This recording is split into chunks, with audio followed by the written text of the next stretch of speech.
Vous écoutez Apéro Cigare. Le podcast où on parle d'actualité sans vous endormir. Cette émission est la dernière de la saison. Ben oui déjà. Yes, we can. Touchdown on the moon.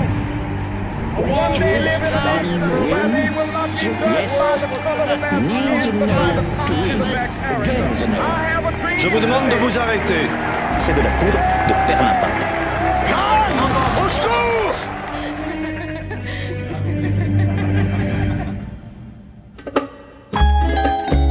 Vous écoutez Apéro Cigare, l'émission d'actualité où on en parle sans vous endormir. J'ai failli manquer mon introduction, mais ça fait partie de l'émission. On est très, très authentique. Je suis avec Hélène Bernardo. Allô? Ça va? Ben oui, écoute, la dernière fois qu'on s'est parlé, c'était l'hiver, puis maintenant, c'est l'été. Et ça, c'est Sans tellement transition. une perspective québécoise. 2 semaines, il fait beau, 2 semaines, il neige. Et c'est notre dernière de la saison. Oui. On a eu quand même 13 épisodes, donc c'est le 14e aujourd'hui. Très belle saison, je suis très très content et je prends ce moment-là pour te remercier. Oh. Et remercier aussi Eric qui est derrière le micro et derrière la console. Parce que c'est vraiment une très très belle collaboration. Oui. Je vous remercie vraiment pour votre travail et on a beaucoup de plaisir, de très beaux invités et on en a un dernier justement cette semaine. Exact, ben merci à toi, Jeff, pour cette belle introduction. On a la chance d'être avec Normand Cornette, qui est professeur spécialiste en sciences des religions, parmi plein d'autres choses, tel qu'on a pu le découvrir avant l'émission, mais on va en parler plus précisément au fil de l'émission. Merci, Monsieur Cornette, d'être avec nous. Un plaisir. Merci pour l'invitation. Et aujourd'hui, on va parler de plusieurs sujets. On va s'amuser à faire un petit tour du monde en parlant géopolitique, mais aussi religion, puis essayer de faire des liens entre les différentes régions du monde pour mieux comprendre qu'est-ce qui se passe D'un point en de ce vue moment. idéologique aussi, d'un point Exact. de vue, on est moins dans l'analyse géopolitique classique, on est un peu plus dans un horizon très humain. Exact. Ouais. Avant de commencer, traditionnellement, on demande l'étoile et la brique de la semaine à nos invités. Donc, Monsieur Cornette, qu'est-ce qui, dans l'actualité récente, vous a fait du bien, vous a fait plaisir? Qu'est-ce qui est une bonne nouvelle pour le monde d'aujourd'hui? L'étoile, c'est la reconnaissance de l'État palestinien par 3 pays européens, l'Irlande, la Norvège et l'Espagne, qui montent la voie.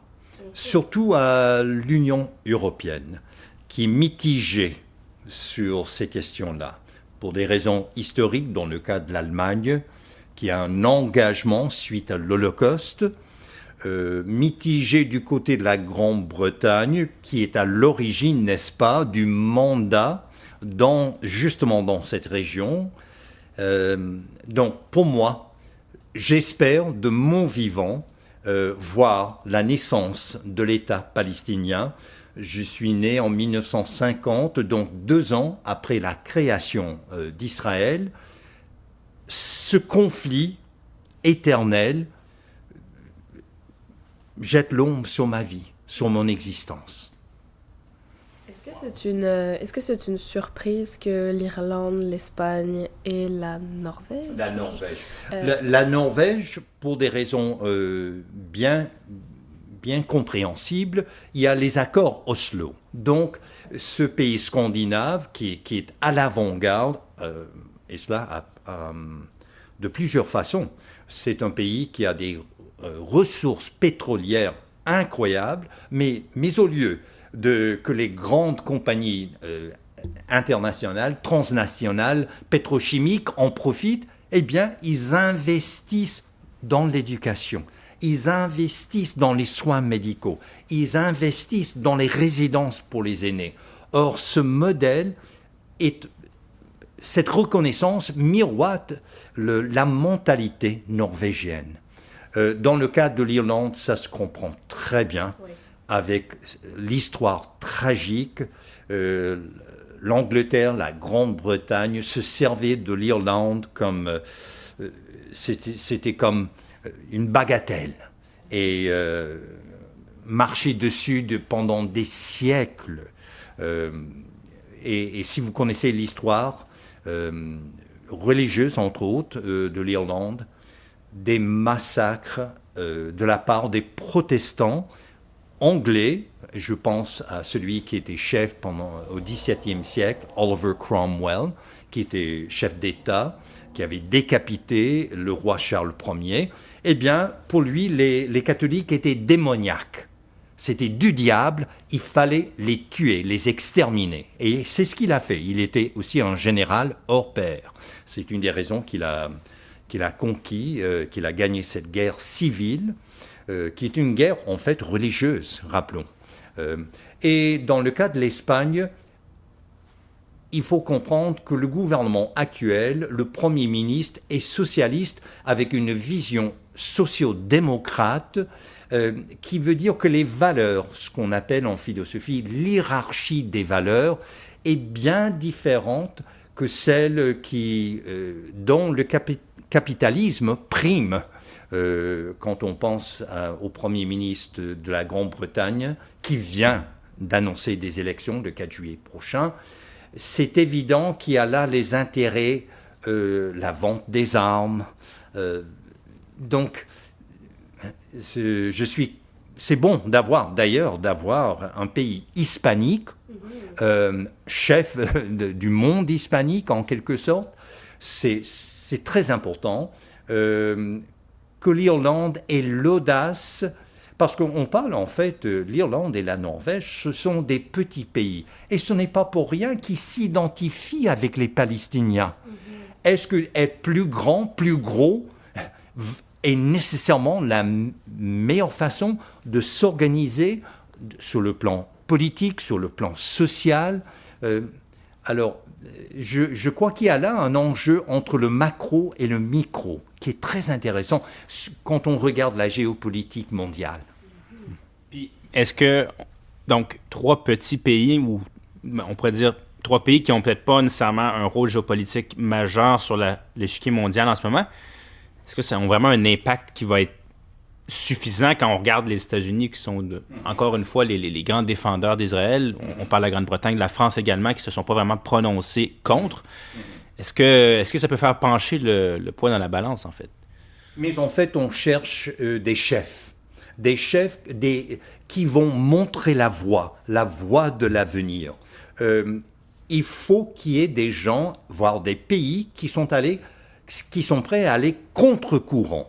Et en tant que spécialiste en sciences des religions, évidemment, je pense à Mahatma Gandhi, qui a eu l'audace de rêver à l'indépendance de l'Inde, de l'Empire britannique, mais de rêver de l'Inde qui allait accepter toutes les religions. Or, il y en a beaucoup.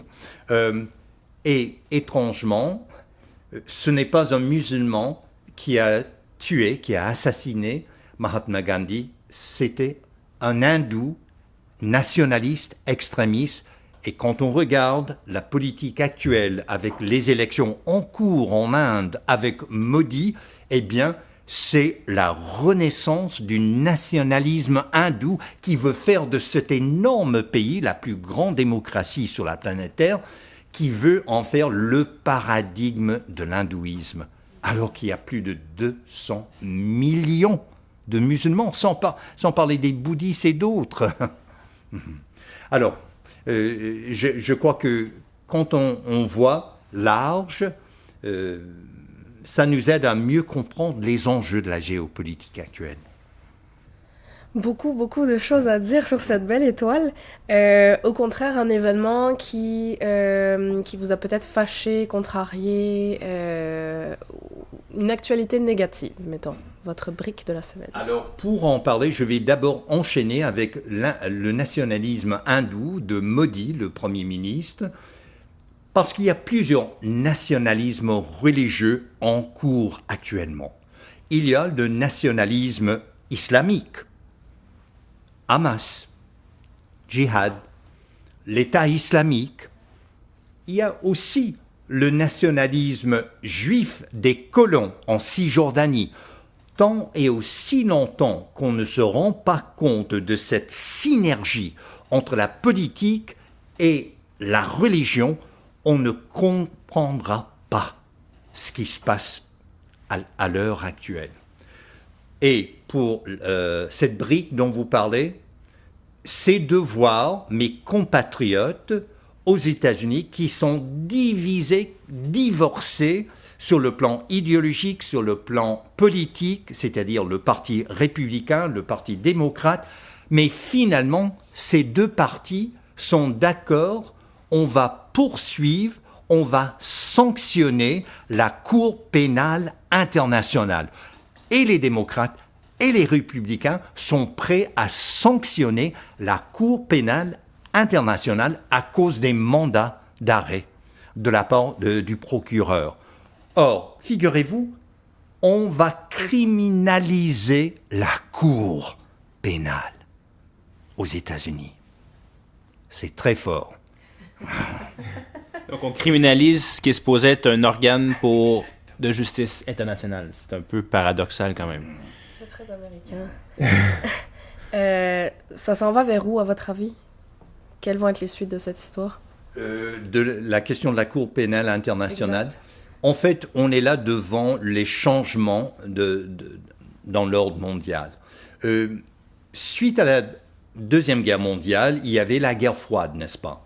C'était loin d'être idéal. Moi, je l'ai vécu dans les années 50, le regard vers l'Europe centrale, l'Europe de l'Est, et ne parlons même pas de l'Union soviétique ou le communisme et la Chine et le sud-est asiatique.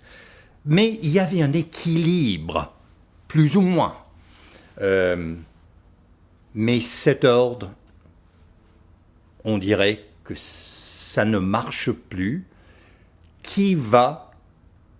Va-t-on établir un équilibre et qui va l'assurer, cet équilibre-là?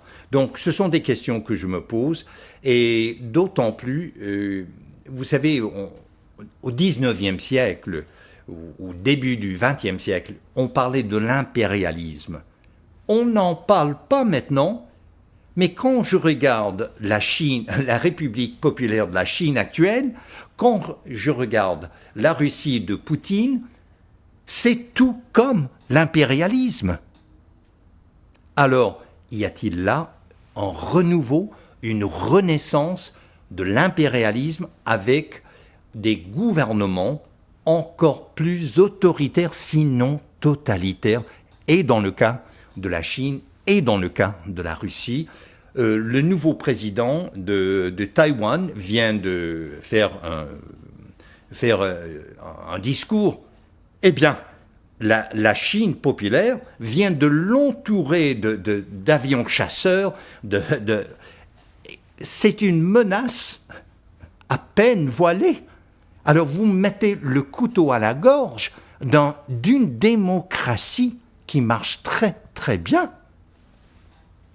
Est-ce que l'ordre devient le désordre finalement? On n'est plus dans un ordre mondial, mais un désordre mondial. Puis ça fait un parallèle, je pense, avec les sujets qu'on a justement sur le conflit Israël-Palestine, mais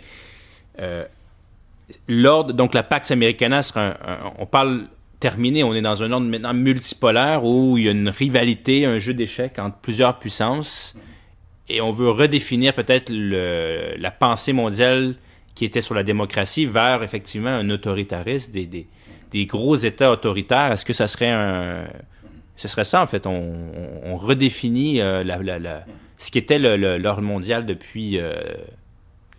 Oui, j'ai un petit peu... Je ne peux pas m'empêcher de penser au film de Denis Arcand, Le déclin de l'Empire américain. Je le constate. Moi, je l'ai vécu dans les années 50, je l'ai vécu dans les années 60, je l'ai vécu dans les années 70. Donc, je suis témoin de ce qui se passe avec les États-Unis. J'y suis très souvent, d'ailleurs. J'ai passé 6 semaines, tout le mois de décembre, la première moitié de janvier. Mes recherches sur les zionistes chrétiens. Ils ne sont pas juifs, mais ils sont zionistes et qui appuient à 300% Israël dans le conflit actuel. Sous un jour de science des religions, c'est absolument fascinant. Et ce sont des évangéliques. Gardons en tête que 80% des évangéliques blancs ont voté pour Donald Trump en 2016, dont j'avais prévu d'ailleurs 16 mois avant son élection, j'avais prévu et j'en faisais des entrevues à ce sujet. Et donc, quand je regarde ce qui se passe maintenant, l'évolution des États-Unis, je me pose beaucoup de questions. Mais aussi en tant qu'historien de formation, quoi qu'en histoire des sciences des religions, ça peut vous choquer, vous scandaliser même. La démocratie n'est pas la seule forme de gouvernance dans l'histoire de l'humanité. Et ce n'est même pas la seule forme qui a bien fonctionné, qui a bien marché. Et parfois, j'ai l'impression, et je le dis encore comme Américain, que la démocratie est devenue un produit à vendre des États-Unis au reste du monde au nom de la démocratie. Au nom de la démocratie, on est en train d'avoir une des plus hautes croissances de l'industrie des armements pour libérer les autres. C'est un complexe militaro-industriel où on vend notre idée pour ensuite avoir une influence directe. Oui, et on convainc les gens, vous allez battre pour la démocratie. Mais quand vous êtes dans une démocratie foncièrement capitaliste, vous pouvez acheter les élections. Littéralement, et c'est ce qui se passe aux États-Unis. Je vous donne un exemple. Vous avez les deux sections, les deux divisions du Congrès des États-Unis, c'est-à-dire le Sénat et la Chambre des représentants. Eh bien là, maintenant, pour gagner une élection, une seule, d'un représentant, on va investir 6-7 millions de dollars. Et il faut se faire réélire chaque 2 ans. Ce qui veut dire que vous devenez dépendant des bailleurs de fonds. Et qui sont les bailleurs de fonds? Hier, à Houston, Donald Trump, candidat républicain, c'était pas sur invitation seulement, avec tous les chefs des compagnies pétrochimiques américaines. Alors vous comprenez bien les enjeux. Et ce qui était très intéressant lors de son mandat, suite à l'élection de 2016, au contraire de tous les autres présidents précédents, savez-vous où il a fait sa toute première visite à l'étranger sur la scène internationale? Aucune idée. L'Arabie Saoudite. Parce qu'il sait très bien que le trésor, les fonds inépuisables à sa disposition si ce lobby le soutient. C'est un autre jeu d'échecs domestique qui relie un jeu d'échecs international. Tout à fait. Et ça explique pourquoi. Et il est à l'origine de ce qu'on appelle les accords abrahamiques, c'est-à-dire entre Israël et des pays musulmans qui l'entourent, donc avec le Soudan, avec le Maroc. Quel était l'échange avec le Maroc? Parce que les États-Unis, sous Trump, poussaient beaucoup que le Maroc reconnaisse Israël. Eh bien, l'échange, c'est que nous, on va reconnaître que le Sahel appartient au Maroc. Donc, on va tuer dans l'œuf le mouvement d'indépendance du Sahel. Et même, on va ouvrir un consulat américain pour démontrer, et ça donne une crédibilité au Maroc. Donc, ils ont acheté l'accord abrahamique. Et ils ont fait avec... Et quel est l'enjeu maintenant entre et d'ailleurs, Biden soutient à 100% les accords abrahamiques et le prix pour l'enjeu, pour le conflit actuel, c'est de conclure une entente entre l'Arabie Saoudite et Israël par la médiation américaine. C'est ça le but stratégique. C'est très intéressant de comprendre quel est le rôle des États-Unis dans cette région-là du monde. Pourquoi,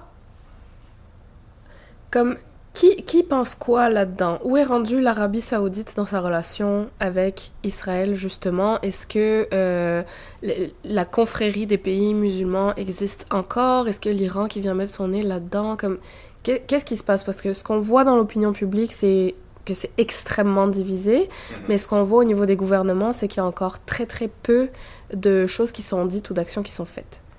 Mais on parlait là de la médiation américaine entre Israël et l'Arabie Saoudite. Et d'ailleurs, depuis quelques années, il y a de plus en plus de rapprochement entre les deux pays. Donc, s'il y a un accord abrahamique, et qu'est-ce que ça veut dire, accord abrahamique? Les religions abrahamiques sont les religions monothéistes mondiales. D'abord le judaïsme, ensuite le christianisme et l'islam.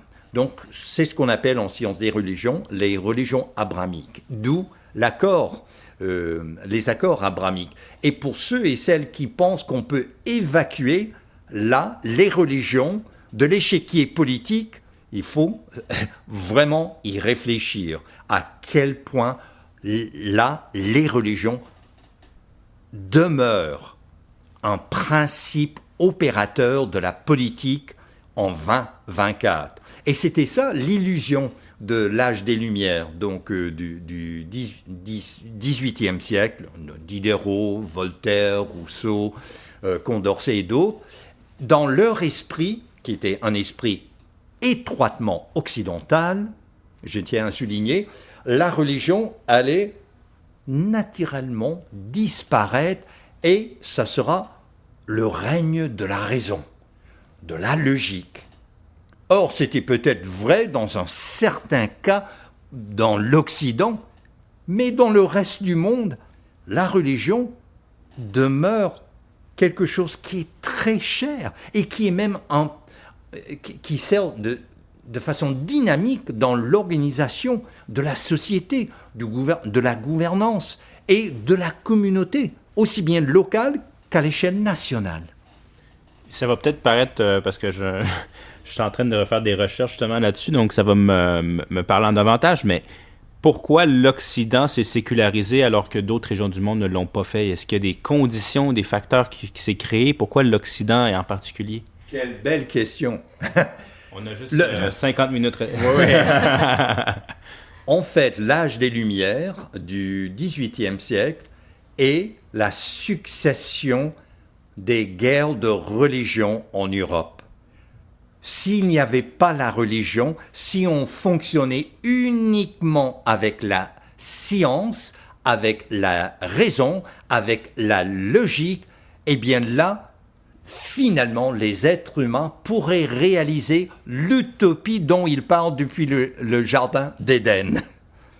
C'était la religion, le problème, à leurs yeux, parce qu'il y avait les huguenots et les catholiques. Et dans tout l'Occident, c'était en guerre. On parlait tout à l'heure de Oliver Cromwell. Alors, pour Oliver Cromwell, le roi Charles Ier, qui était Stuart, le fondateur de la dynastie Stuart, il n'était pas assez protestant. Oliver Cromwell était un protestant évangélique radical.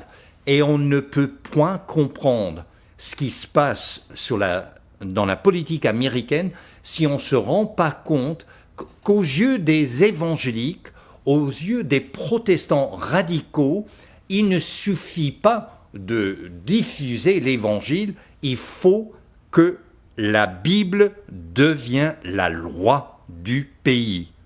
D'où l'annulation du droit à l'avortement. Et Trump qui a placé, peu importe ses croyances, qui a placé 3 juges sur la Cour suprême. Moi-même, j'ai eu le privilège, quand il y avait ce jugement Roe versus Wade, qui a assuré l'accès, le droit à l'avortement, mais j'ai eu le privilège lors de la collation des grades à l'Université de Californie à Berkeley. Celui qui m'a remis mon diplôme entre mes mains était nul autre que le juge en chef de la Cour suprême des États-Unis, le Earl Warren. Alors, ce sont des choses que j'ai vécues qui me restent parce que c'était humain, c'était personnel, c'était individuel. Et quand je regarde l'évolution juridique sur le plan du droit et des lois aux États-Unis, là on passe des lois qui sont à la base basées sur des convictions religieuses. Alors la religion est un enjeu primordial chez nos voisins, les Américains. Ce mouvement-là, en fait, s'est jamais éteint parce qu'il y a peut-être beaucoup de persécutés religieux qui ont quitté, en fait, l'Angleterre vers les États-Unis et qui ont...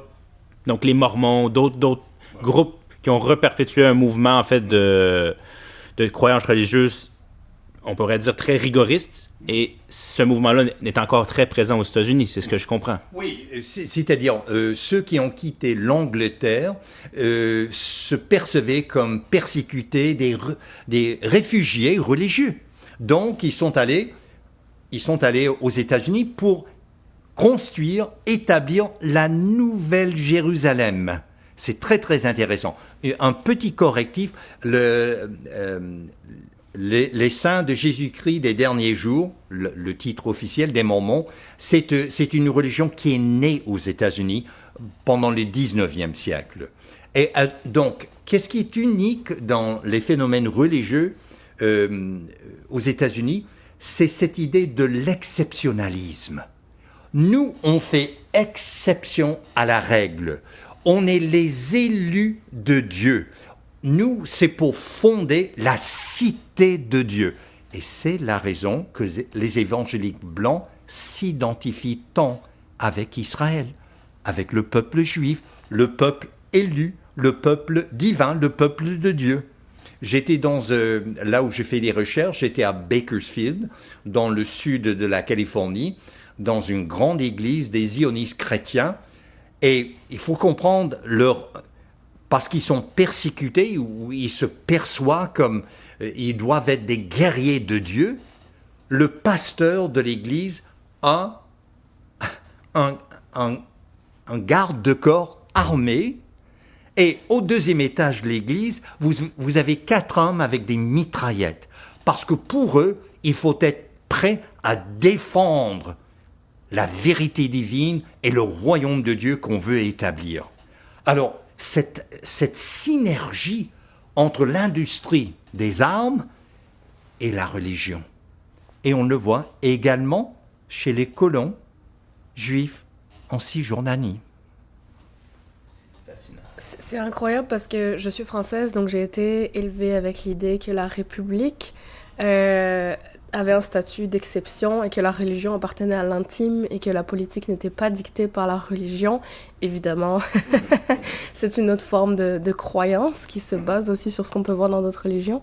Mais c'est vraiment fascinant de voir à quel point la religion peut guider des décisions ou alors a été un schéma sur lequel on continue de construire des choses comme l'idée d'une république, d'une science, d'une... Tout à fait. En fait, cette séparation depuis 1905 dans l'histoire française et qui revient, puisque c'est bientôt les Olympiques à Paris, avec des gens des 4 coins du monde, des religions, des cultures bien différentes.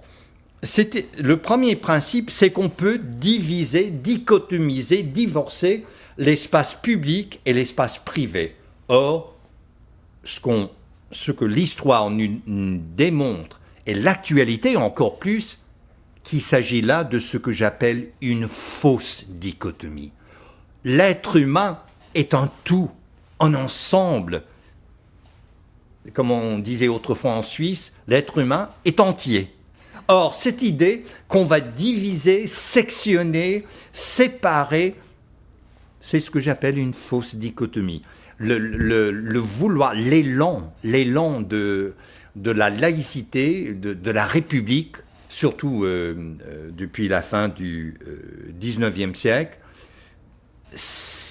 je crois qu'il faut questionner le réalisme de séparer l'espace privé et l'espace public. Et je fais un parallèle avec le mouvement féministe ici au Canada d'ailleurs. Jusqu'aux années 60 et même par la suite, il y avait des lois que dans l'espace public, on ne pouvait pas traiter des femmes d'une certaine façon. Mais chez soi, dans le privé, là, c'était autre chose. Mais pour beaucoup de femmes qui avaient l'air de bien aller dans l'espace public, le privé, chez elles, c'était l'enfer. Alors, c'est une fausse dichotomie, et je l'ai appris des féministes. Quand vous croyez que gérer l'espace public va résoudre des questions de la condition féminine, je regrette. Regardez ce qui se passe en privé. Les féminicides sont une actualité aussi. Très intéressant. On retourne au Moyen-Orient peut-être. On a l'Iran, donc qui est une révolution et aussi maintenant un pouvoir islamique donc qui est géré par l'ayatollah. On a Israël-Palestine. Pourquoi les religions sont si au centre en fait de cette région-là? Pourquoi c'est si important de regarder le niveau religieux à ce niveau-là? Mais les religions, en théorie, répondent à ce que les philosophes appellent des questions ultimes. Quelle est la raison d'être de l'existence humaine? Pourquoi faire? Quel est le sens de la vie? Les religions tentent à répondre à ces questions-là. Or, ce sont des questions qui nous habitent. Et dans le modèle capitaliste de la consommation, faire de l'argent, dépenser de l'argent et en avoir toujours plus d'argent et de produits qu'on va acheter, en quelque sorte, c'est devenu la ligne directrice. Mais est-ce que ça répond au tréfonds de la condition humaine? Est-ce que ça suffit? Certes, c'est nécessaire d'avoir les moyens économiques, monétaires, financiers pour le bien-être, mais ça ne nous donne pas une raison de vivre. Là, la vie devient qu'en train-train, c'est une routine, métro, boulot, dodo.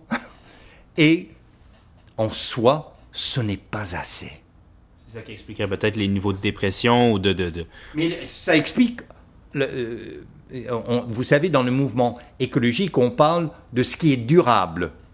Il faut que les gens se rendent compte maintenant que les religions sont durables. Elles y sont toujours, et même au point de vue des évangéliques aux États-Unis, en pleine croissance. Ne parlons même pas du mouvement pentecôtiste en Amérique latine, où ça fait feu, ça fait ravage. Donc ces gens-là qui n'ont presque rien, dans une pauvreté abjecte, mais pourquoi faire? Pourquoi vivre? Quelle est ma raison d'être? Les religions répondent à cette question. Quelle est ma raison d'être? Est-ce que la politique l'organise? L'organise les religions? Bonne question. Ce qu'on constate, que ce soit dans le cas des colons zionistes bien armés en Cisjordanie, que ce soit Hamas ou le mouvement djihad ou l'État islamique, ou encore chez les zionistes chrétiens et les évangéliques blancs qui soutiennent bec et ongle Donald Trump, peu importe ce qu'il a fait dans la vie, c'est que là, on a instrumentalisé la religion. Ça, c'est autre chose. Donc la religion est une épée à deux tranchants. Oui, elle peut-être bien répondre à la raison d'être de la condition humaine, mais des fins stratèges peuvent l'instrumentaliser pour atteindre leurs propres fins, leurs propres buts, qui sont bien autres que la raison d'être de la condition humaine. Donc c'est une lutte de pouvoir aussi, en fait. Oui. Et je dois dire, moi je fais une distinction entre religion et spiritualité.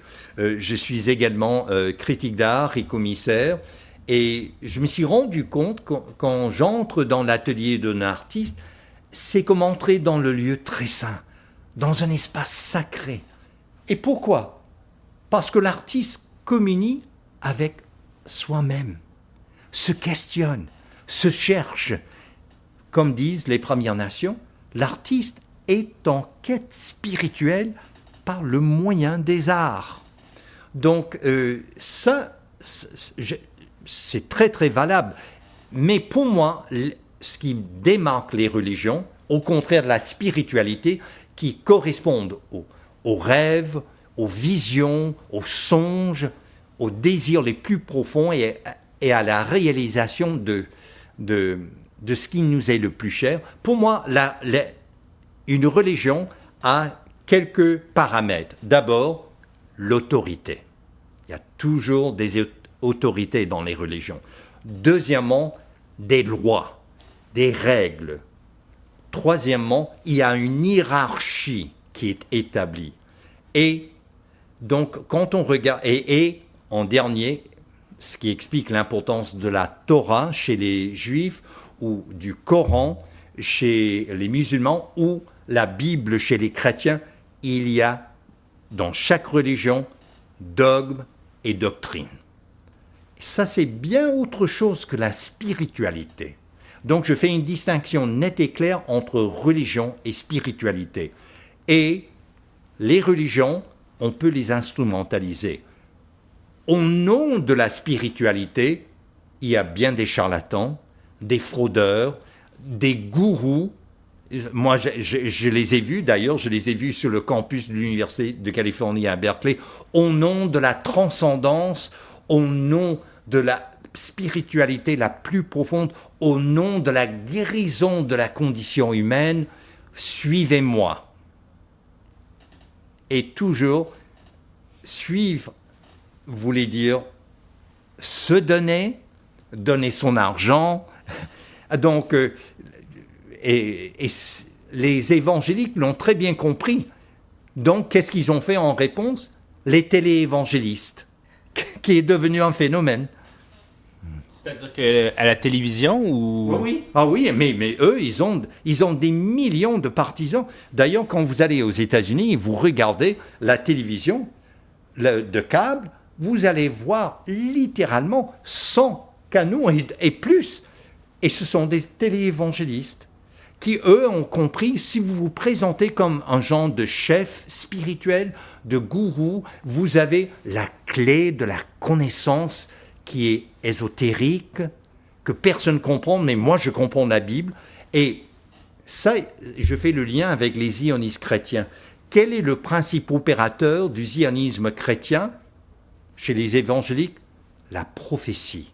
C'est que depuis 1948, Israël, sa naissance, c'est la réalisation des prophéties bibliques. Donc préparez-vous pour l'Apocalypse, pour la fin des temps.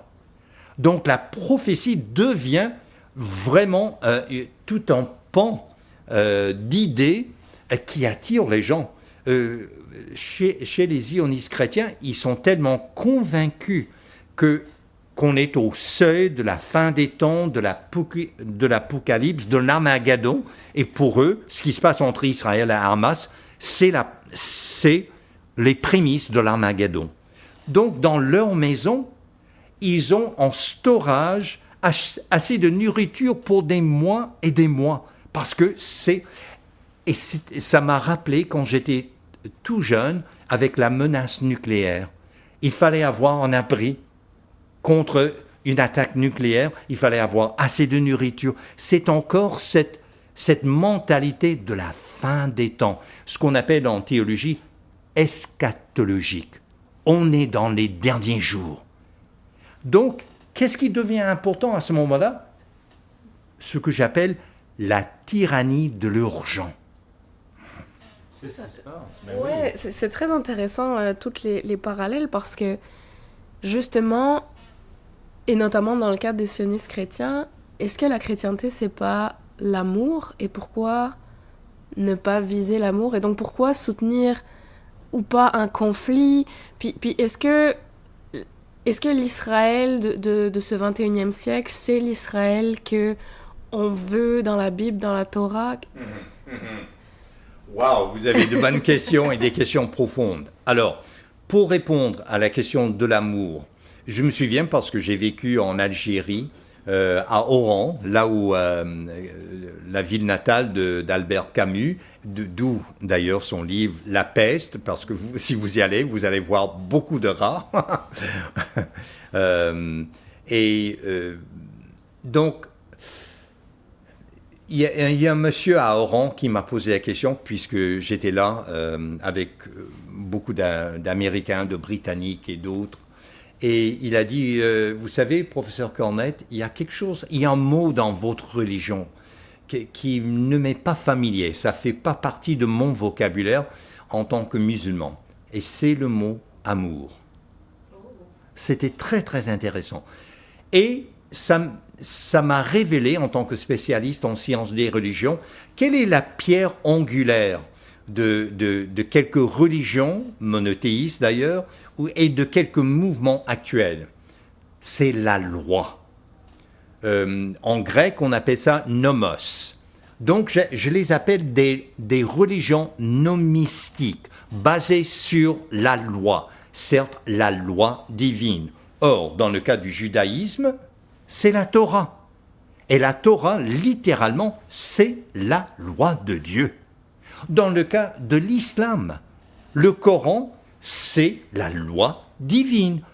D'où l'explication pourquoi il y a la loi coranique, ou encore, tellement, c'est de véritables trésors, la loi judaïque est le sujet de tellement d'interprétations, d'où l'importance des rabbins et d'autres. Or, chez les chrétiens, surtout quand on se fie au Nouveau Testament, on parle dans les épîtres pauliniens, les épîtres qu'on attribue à Paul, on parle de la loi de l'amour. Donc, c'est une des raisons que, selon le récit du Nouveau Testament, qu'on a crucifié Jésus. Parce qu'au lieu de promulguer la loi ancienne, lui présentait une nouvelle loi, non pas basée sur, là on va suivre à la lettre, on va suivre l'amour. Qu'est-ce qui manifeste, qu'est-ce qui met en action, qu'est-ce qui réalise l'amour dans les relations humaines?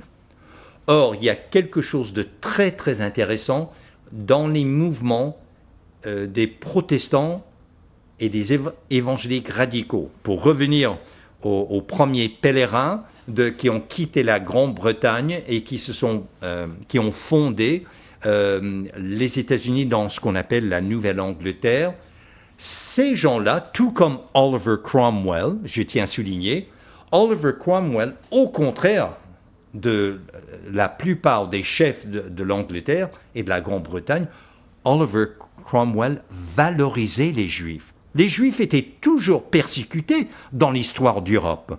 Des pogroms, ça date pas du 7 octobre 2023, mais c'est la raison que ça résonne si profondément chez les Juifs et chez les Israéliens.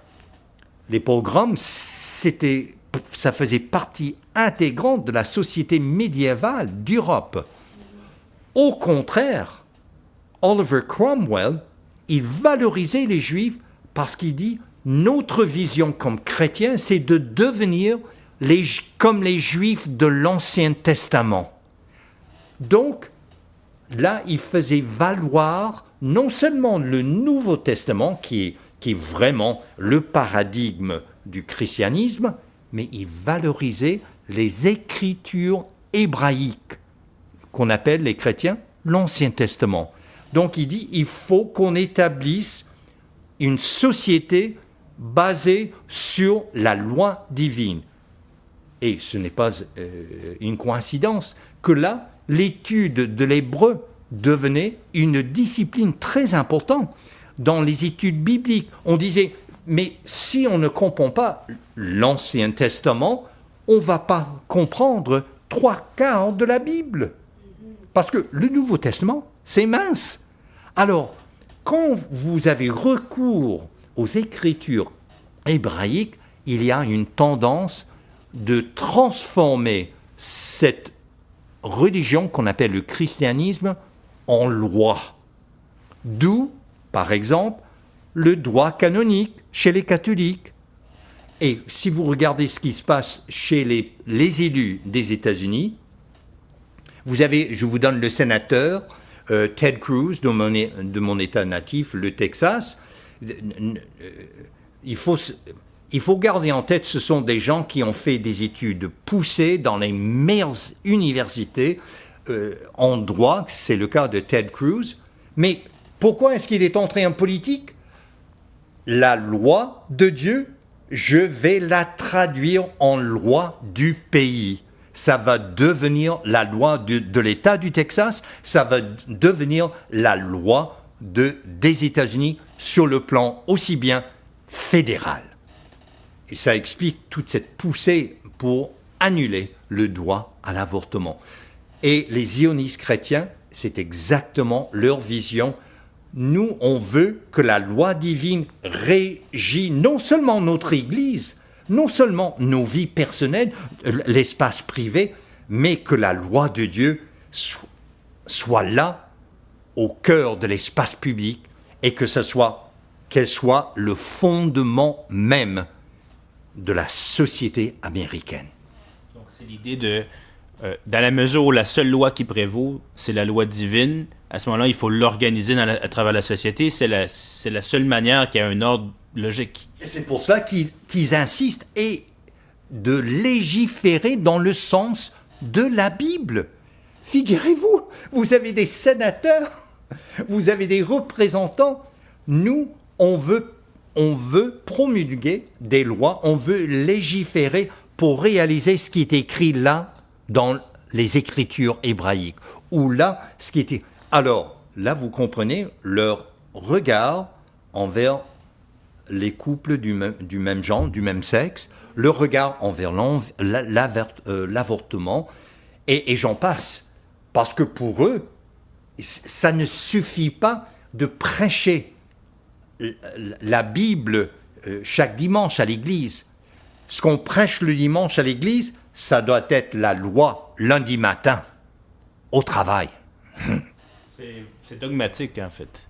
Tout à fait. Et comment? C'est fascinant. C'est fascinant, j'en prendrai encore... Oui, t'es fascinant. Mais c'est comme une élimination un peu, là.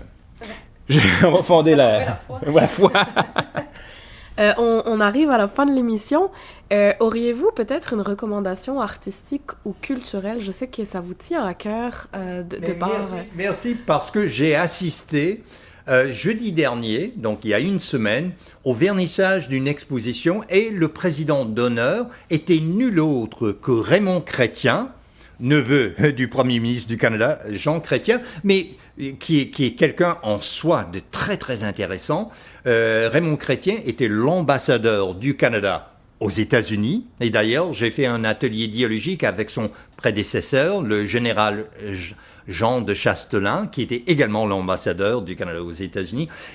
Donc Raymond Chrétien était également l'ambassadeur du Canada à la France, l'ambassadeur du Canada au Mexique, l'ambassadeur du Canada à la Belgique, et la Belgique c'est la plaque tournante, n'est-ce pas, pour l'OTAN, l'Union européenne.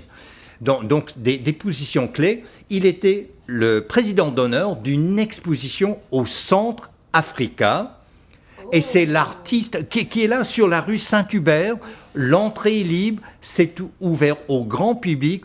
Et c'est l'artiste Gabriel Landry qui invite le grand public à découvrir sa vision du vivre ensemble et de la paix entre les êtres humains. Et à quel point chaque être humain est sacré. Très intéressant. Une exposition donc au Centre Africa qu'on peut voir. Au Centre Africa, sur la rue Saint-Hubert. Et c'est ouvert tous les jours, sauf le lundi. Ok. On peut la voir dans les prochaines semaines, se présenter quand on veut. Il est en cours actuellement. C'est parfait. Est-ce que quelqu'un a une dernière question, une dernière belle parole pour nous? C'est vraiment le mot de la fin ou c'est... C'est un long mot de la fin. Ok, il reste un petit 5 minutes Il peut-être? reste un petit 5 minutes. Moi j'ai une question, M. Cornette. On parlait tantôt des pogroms, mais pourquoi les Juifs ont été aussi persécutés dans l'histoire? J'y reste 5 minutes, là, on s'entend. Là. C'est prêt. Mais pourquoi ils étaient aussi persécutés? Parce que j'ai lu le cycle juif de Yuri Zarazin qui disait que, justement, ils étaient très instruits, souvent ils jouaient un rôle de médiateur, mais pourquoi ils étaient aussi persécutés? C'était quoi l'idée derrière? Parce que, d'abord, tragiquement, dans l'histoire du christianisme, on associe les Juifs avec ceux qui ont tué le Christ. Donc, pour eux, dans la tradition chrétienne historique, traditionnelle, c'était les assassins du Messie, du Fils de Dieu. Et ils étaient toujours contre-courant. Et donc, vous savez, souvent, les religions, tout comme en politique, on veut que ça marche copie conforme. Mais les Juifs n'étaient jamais copie conforme au christianisme. Alors, quand vous insistez sur la copie conforme de la condition humaine, vous venez trahir toute la richesse de ce que c'est d'être humain. Et il faut valoriser à quel point on est des individus uniques. Mais les bureaucraties, les administrations, la politique et les religions et les autorités religieuses, à leurs yeux, il s'agit d'hérétiques ou d'infidèles. Et le regard envers les Juifs, historiquement, c'était celui-là. Et non seulement ils n'appartenaient pas à la bonne foi, à la vraie religion, mais c'était eux qui étaient à l'origine de la mort de Jésus. Donc, s'il fallait un coupable, c'était eux. Oui. Il y a un mot en théologie, déicide. Ils ont tué Dieu. C'est fort, ça. Il n'y a pas de zone grise, là. Non, c'est noir et blanc. Et vous êtes coupable. Et selon la tradition et une certaine interprétation de la Bible, cette culpabilité va rester la leur jusqu'à la fin des temps. Ils seront toujours les damnés de la terre. Du pourquoi qu'ils ont voulu avoir, en fait, un peuple sans terre, finalement, de dire, on sera toujours persécuté, notre seule chance, c'est de retourner au peuple, au droit divin et à notre terre. Et c'est d'autant plus intéressant que vous soulevez cela, puisque mademoiselle est de la France, qui est à l'origine du zionisme moderne. C'est Théodore Herzl, qui était un juif et qui, lui, était un journaliste germanique, mais il était là pour tout le jugement de Alfred Dreyfus, l'officier juif français qu'on a faussement accusé de trahison. Et une des raisons, sinon la principale, c'est qu'il était juif. Or, et à la fin des années, à la fin du 19e siècle, à la fin des années 1800, la France était la capitale culturelle. On est dans le mouvement impressionniste, on est avec des grands musiciens français, alors Debussy et autres, et Camille Saint-Saëns, la France était vraiment un pôle d'attraction. Alors Herzl s'est dit, mais si un juif officier français qui avait fait ses preuves n'est pas à l'abri de la persécution, quel juif sera? Et là, on est au sommet de la civilisation occidentale et on fait le jugement et on l'a exilé, n'est-ce pas? C'était affreux ce qu'il a vécu. Or, là, on se rend compte, quand on dit dans la laïcité, dans une France séculière, que là, on évacue la religion de l'espace public, mais on n'a pas évacué le fait qu'il soit juif. Alors, c'est une fausse dichotomie. On l'a jugé en partie à cause de sa religion, du simple fait qu'il était juif, il pouvait être suspect. Wow. Ça finit bien l'émission, je pense. Une belle leçon d'histoire. Merci beaucoup, professeur plaisir. Normand Cornette, d'être venu derrière notre micro. Un grand bravo pour tout ce que vous faites, non seulement pour les sciences de la religion, mais aussi dans le milieu culturel. On espère vous recroiser à Montréal dans une exposition, une conférence Avec ou grand autre. plaisir. Et on va certainement vous réinviter. En tout cas, on a votre contact. Merci beaucoup, Monsieur Cornette. C'est Hélène, qu'est-ce qui met fin à notre saison. Exact. Encore une fois, merci à toi, Eric. Merci à toi, Jeffrey. Puis on va se retrouver. On ne sait pas quand, parce que là, tu pars sur une aventure, mais on espère te retrouver quand même la prochaine saison. Oui, certain. T'es jamais bien loin, en fait. Exact. Merci à beaucoup. vous deux, et merci à Eric à la régie. Je parle en connaissance de cause sans qu'un bon technicien, ça peut pas se faire. Alors, il est notre partenaire qu'on n'entend pas. Exact. C'est une bonne façon. C'est le partenaire qu'on n'entend pas, Eric. Écoute, bon été à tout le monde, bonne fin d'émission. À bientôt. À bientôt.